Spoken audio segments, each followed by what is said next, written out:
जारशेले फवारलेले देव. ताई सांगा, तू म्हणजे काय? तू भातात तुपा भाताच्या घासाचा दृष्टांत. शे म्हणजे काय? शेवळ्या खडक्याचा शेवळ्या. तू शे. पा म्हणजे पाणी पा. त म्हणजे चंद्र तू शे. पा त. का म्हणजे काकसूत्र कान वाचराचा. आणि वे म्हणजे विवाचा. आणि जारशेले वाळू जारशेले वाळ कशावर गेला दृष्टांत? जरट.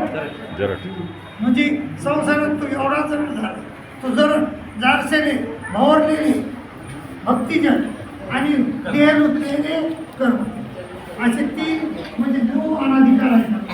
तर पहिला अनाधिकार आपण पाहता, तर आपल्याला पहिला अनाधिकार तो असा आहे की काय सांगितलं देवानं, एक आई असते आणि एक लेकरू असतं त्या आईला. तर ते लेकरू बाहेरून खाऊन येते मित्रासोबत.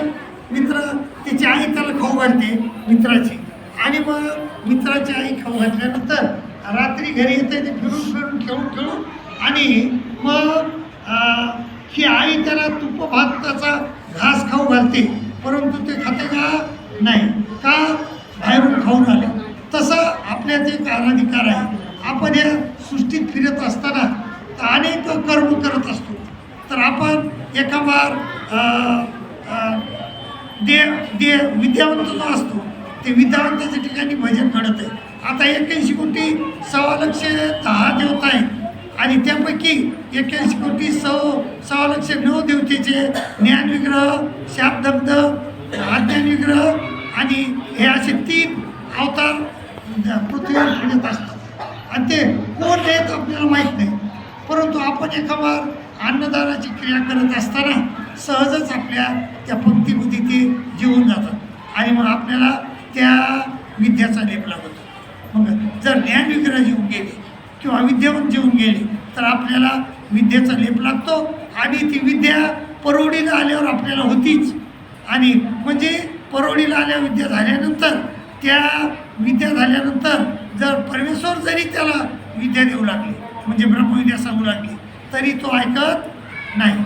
ज्ञानी जरी सांगू लागला तरी तो ऐकत नाही. का बरं? कारण त्याला ती विद्या झालेली असते. ते आपण त्याला दृष्टांत कोणता त्याला तुपा भाताच्या घासाचा. तो लेकरू बाहेरून जेवून येत आहे, पण आई त्याला रात्री तुपा भाताचा घास खाऊ घालते, पण ते लेकरू तुपा भात खाते का नाही, कारण ते बाहेरून जेवून आलेलं आहे. आणि आपल्याला मग ब्रह्मविद्या का होत नाही? आपल्याला जर देवतेची विद्या सहजच झाली एका, तर आपल्याला त्या देवतेची विद्या बिडारावर काही बिडार असेल, बिडारावर बिडार राहत नाही. त्यामुळं आपल्याला त्या देवतेची, परमेश्वराची विद्या आपल्याला प्रणवत नाही. तर तो जो अनाधिकार आहे तो आपल्यात नसावा, आणि तो जर असला तर आपल्याला परमेश्वर होतच नाही. होतं परमेश्वर नाही. आता दुसरा कोणता आहे ताई? शेवळलेल्या खडकाचा. आता तो जो दृष्टांत आहे त्या दृष्टांताला काही घेण्याचं कारण, तो अनाधिकार आहे आपला कोणचा? तुपा भाताच्या घासाचा. तो अनाधिकाराला घेण्याचं आता कारण नाही, कारण आपल्याला कलियुगामध्ये विद्या होतच नाही. कोणत्याच विद्यावंत असतो कलियुगात, तर देवानं सांगितलं विद्यावंत नाही, म्हणून त्याला काही घेण्याचं कारण नाही. आता दुसऱ्याला आहे शेवाळ्याला खडकाचा. शेवाळ्याला खडक असतंय, त्या शेवाळ्याला खडकावर जर आपण पाय दिला तर दिसतून पडते माणूस, आणि आपले कोपरं हे कुठं जखम होईल याचा नेम आहे का? नाही, आपल्याला जखम होते. तर तसं त्याप्रमाणे जो तापड माणूस आहे, क्रोधी माणूस आहे, क्रोधी, तर तो क्रोधी माणूस जो आहे, तर त्या क्रोधी माणूस, तो क्रोध हा अनाधिकार आहे आपल्याला. राग आला नाही पाहिजे, पण येतोच तो राग. कशामुळं? तो त्याची प्रकृती तशी क्रोधी असते, तामसी असते, परंतु तरी बी आपल्या हातात आहे. आपल्याला परमेश्वरानं त्या सृष्टीत आणल्यानंतर, मनुष्य दिल्यानंतर आपल्याला 3 अधिकार दिले देवानं. एक वाचा दिली, एक स्वातंत्र्य दिलं, आणि तिसरी बुद्धी दिली. तर त्या स्वातंत्र्याचा, वाचेचा आणि बुद्धीचा उपयोग घेऊन आपण इथं वागायचं. आपण मग तामस, आपल्याला राग जरी आला तर तो राग दाबून टाकायचा, त्या रागाप्रमाणे वर्तन करायचं नाही. परंतु श्रीकृष्ण महाराजांनी सांगितलं सांगितलंय की हा जीव जो आहे तो प्रकृतीच्या नियमानुसारच वागत असतो, आपल्या नियमानुसार वागत नाही. तुम्ही आता सगळे लोक जे येतात ते त्यांच्या मनानं वागत नाही.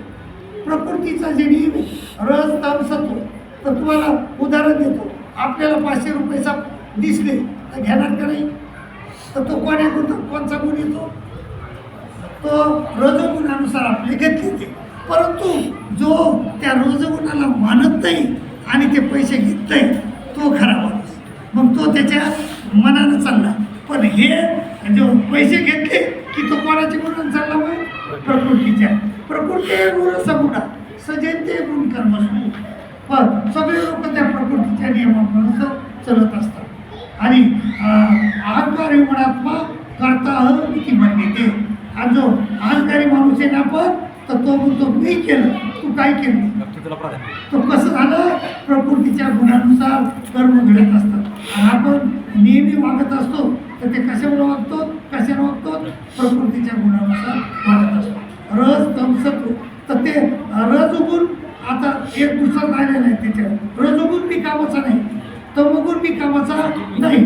रजगुण जर असला तर रजसिक क्रिया करत माणूस, तमगुण असला तर तमाच्या क्रिया करत, आणि सत्वगुण असला तरी मी आपल्याला नाही का तिन्ही गुण जर असले तरीही कोणताही गुण कामाचा नाही. आपल्याला श्रीकृष्ण महाराजांना सांगताना म्हणले की अर्जुना त्रैगुणी विषय वेदा निस्त्रय हे वेद कसे येतात? त्रिगुणात्मक.